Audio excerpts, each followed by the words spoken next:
ঈশ্বর পরম কৃষ্ণ সচ্চিদানন্দ বিগ্রহ অনাদিরাদি প্রাণী দুর্লভ সর্বকারণের কারণ, যিনি অনাদিরাদি, যিনি পরমেশ্বর ভগবান, যিনি সচিবতার আনন্দ তুলেন, সেই পরমেশ্বর ভগবান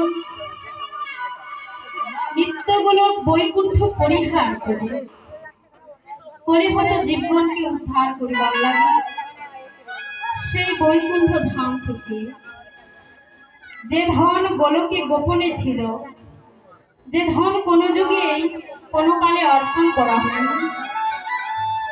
সেই মধুমাখা হরি নামের ডালি, প্রেমের ডালি মাথায় করে নিয়ে নিজ আচরীয় ধর্ম জীবকে শিখাবার লাগে